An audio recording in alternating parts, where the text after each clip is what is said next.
Zdravo.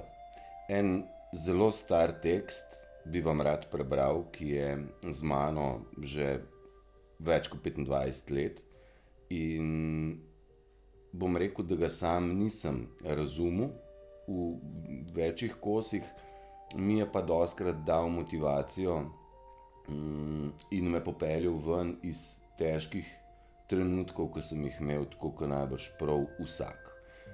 Tekst je star, ne vem, 300, 500, jaz ne vem koliko let, imenuje pa se Desiderata.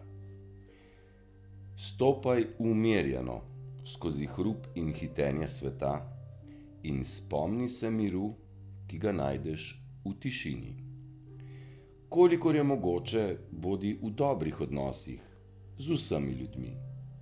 Umirjeno govori svojo resnico in jasno, ter prisluhni tudi drugim, celo neukim in neumnim, tudi oni imajo svojo zgodbo. Izogibaj pa se glasnih in agresivnih ljudi, oni otežujejo našega duha. Ne primerjaj sebe z drugimi, ker lahko postaneš ogorčen ali ponosen, ker vedno obstajajo večji ali manjši od tebe.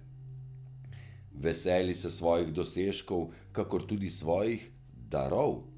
Obdrži entuziazem za svoj poklic, pa naj bo še tako skromen.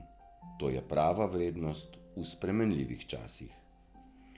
Bodi pozoren v svojih poslovnih dejavnostih, kajti svet je poln prevar. Ampak naj te to ne moti videti vrlin, kolikor jih je.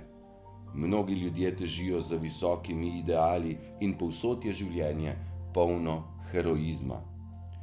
Bodi, kdor si, bodi svoj. Še posebej pa ne igraj ljubezni in ne bodi ciničen do ljubezni, ker je navkljub tvoji ogorčenosti in razočaranju ljubezen večna, kakor trava. Spokojno sprejmi izkušnje let in skladno opuščaj stvari in navade iz mladosti. Neguj duhovno moč, ki te bo varovala pred nenadno nesrečo. Vendar ne žalosti sam sebe z izmišljanji. Mnogi strahovi izginjajo, vsi, ki so nastali zaradi preutrujenosti ali osamljenosti. Razen vzdrževanja zdrave discipline, bodi blag do sebe. Ti si otrok vesolja, kakor zvezde, kakor travna bilka, nič manj kot je drevo ali ptica. Tvoja pravica je biti tukaj in naj ti je jasno ali ne, ni dvoma, da se univerzum ali stvarstvo razvija točno tako, kot bi se moralo. Torej, živi v miru z Bogom, kakorkoli si ga že predstavljaš in zamišljaš, in ne oziraj se na to, kakšno delo opravljaš in kakšne so tvoje aspiracije. V burnem vrtincu življenja obdrži mir v svoji duši.